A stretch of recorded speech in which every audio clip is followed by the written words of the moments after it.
Kota Medan, tak lepas dari legenda Putri Hijau. Kisahnya menyisakan jejak di salah satu bangunan terkenal di Medan, yakni Istana Maimun. Siapakah Putri Hijau itu? Menurut hikayat, Meriam Puntung, atau dalam bahasa Karo disebut Meriam Buntung, adalah penjelmaan adik Putri Hijau bernama Mambang Hayali dari Kerajaan Haru yang memerintah sekitar tahun 1594 Masehi. Suatu ketika, Putri Hijau mendapatkan pinangan dari Sultan Aceh, namun ditolak olehnya. Mendapatkan penolakan tersebut, Sultan Aceh memutuskan untuk menyerang kerajaan tempat Putri Hijau berada. Sultan Aceh mengirimkan Panglima Gocah untuk menyerang kerajaan Haru. Tetapi karena bentengnya sangat kokoh, pasukan Aceh gagal menembus pertahanan kerajaan Haru. Menyadari jumlah pasukannya semakin berkurang setelah banyak yang terbunuh dalam pertempuran, Panglima Perang Aceh memakai siasat baru. Mereka menyuruh prajuritnya menembakkan ribuan uang emas ke arah prajurit benteng yang bertahan di balik pintu gerbang. Alhasil, hujan uang emas ini membuat suasana menjadi tak terkendali. Para penjaga benteng melupakan tugas mereka dan memilih untuk berebut uang emas hingga meninggalkan posnya. Ketika mereka tengah sibuk memunguti uang emas, para tentara Aceh berhasil menerobos masuk dan dengan mudah menguasai benteng. Sementara pertahanan terakhir yang dimiliki orang dalam adalah salah seorang adik Putri Hijau yang kemudian menjelma menjadi Meriam Puntung. Tetapi karena ditembakkan terus-menerus, Meriam menjadi panas, meledak, dan terbelah menjadi dua bagian. Yang ada di Istana Maimun ini hanyalah satu bagian. Bagian potongan meriam lainnya kini berada di Kampung Sukanalu, Kecamatan Barus Jahe, Tanah Karo. Meriam Puntung yang berada di sisi kanan Istana Maimun ini ramai dikunjungi hingga sekarang. Tak jarang pengunjung datang seraya membawa bunga sebagai ada tradisi kepercayaan masing-masing. Dengan air yang berada di bangkuk adalah bagian dari syarat. Di bagian paling atas terdapat patung kepala kerbau. Simbol ini memiliki makna sebagai penolak bala. Penduduk setempat kemudian mengkeramatkan tempat ini. Berbalutan kelambu Melayu berwarna hijau dan kuning, di meriam ini terdapat sebuah lubang yang konon memiliki suara berbeda-beda bagi setiap orang mendengarnya. Ada yang mengaku mendengar suara orang menangis, berteriak, hingga desir ombak di pantai.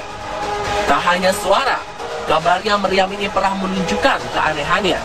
Menurut penjaga Meriam Puntung, pada tahun 1995, sekitar pukul 2 dini hari, meriam ini berpindah tempat sekitar 2 meter dari depan pintu.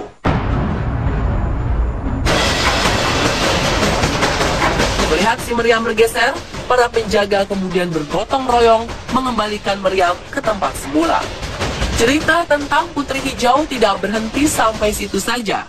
Konon, di sebuah desa bernama Desa Amplas Pasar 1, Kecamatan Percut Setuan, memiliki sebuah tempat terkait dengan Putri Hijau. Tempat ini disebut sebagai Keramat Kuda.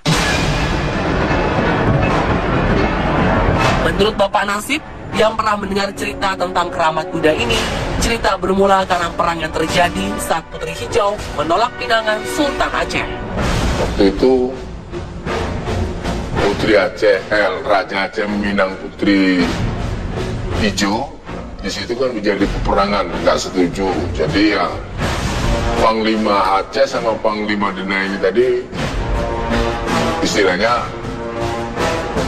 cuma berkelahi lah. Bila berkelahi sama saktinya orang itu enggak ya. Halah dua-dua sak kuda-kudanya masuk, jadi itu timbul dua mungkin gitu. Jadi maka kan dipanggil orang Keramat Kuda karena orang yang dulu tahu masalahnya itu panglimanya sama kuda-kudanya sekali right tenggelam di situ. Tak jauh dari Keramat Kuda terdapat sebuah tempat bernama Desa Kolam. Dari gapura masuk saja, mungkin kita akan dibuat bingung oleh tulisan selamat datang dalam bahasa Jawa.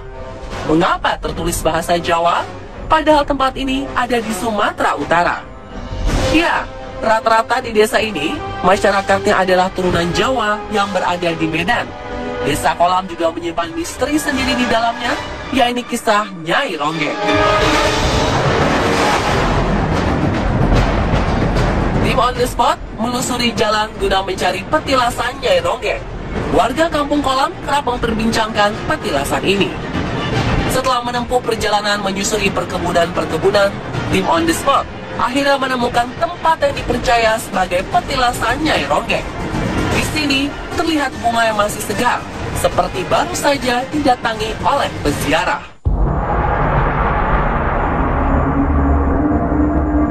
Di bagian pojok ruangan terdapat batu-batu besar.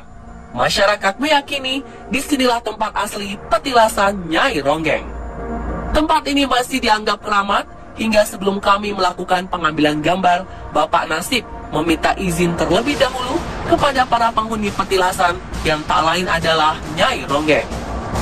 Lalu siapakah Nyai Ronggeng yang berada di Desa Kolam, Kota Medan ini? Benarkah yang merupakan korban pembunuhan?